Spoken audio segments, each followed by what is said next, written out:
In the small town of Villisca, nestled among the rolling fields of corn and wheat, lies a house that has seen more horror and tragedy than most places could bear. It is the infamous Villisca Axe Murder House, where the brutal murder of 6 children and 2 adults took place in the summer of 1912. The town was rocked by the killings, and the crime remains unsolved to this day. Despite an extensive investigation, no one was ever charged with the murders, and the killer was never identified. But the legacy of the crime lives on, as the house has become a notorious attraction for those who seek out the dark and macabre. In 1994, the house was purchased by a couple who wanted to restore it to its original 1912 condition and turn it into a tourist destination. They worked tirelessly to recreate the house's interior, carefully selecting period-appropriate furniture and decor to make visitors feel as though they had stepped back in time. The house opened to the public in the late 1990s, and it quickly became a popular spot for ghost hunters and horror enthusiasts.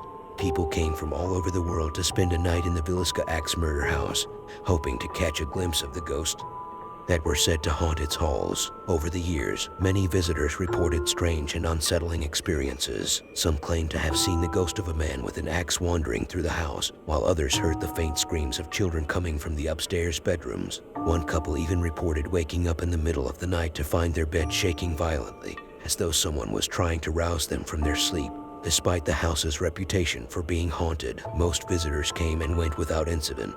But in November of 2014, something truly terrifying happened. Robert Stephen Lawson Jr., a 37-year-old man from Rhinelander, Wisconsin, was visiting the house with a group of friends when he suddenly collapsed. His friends found him lying on the floor, clutching his chest and gasping for air. They immediately called 911, and Lawson was rushed to a nearby hospital. When doctors examined him, they found that he had been stabbed in the chest. The wound was deep and serious, but it appeared to be self-inflicted. To make matters even more unsettling, the injury occurred at around the same time that the murders took place in the house over a century earlier. Lawson survived the incident, but he never spoke publicly about what happened to him that night. For the owner of the house, Martha Lynn, the incident was deeply upsetting. She didn't want people to think that the Villisca Axe Murder House was a dangerous or malevolent place.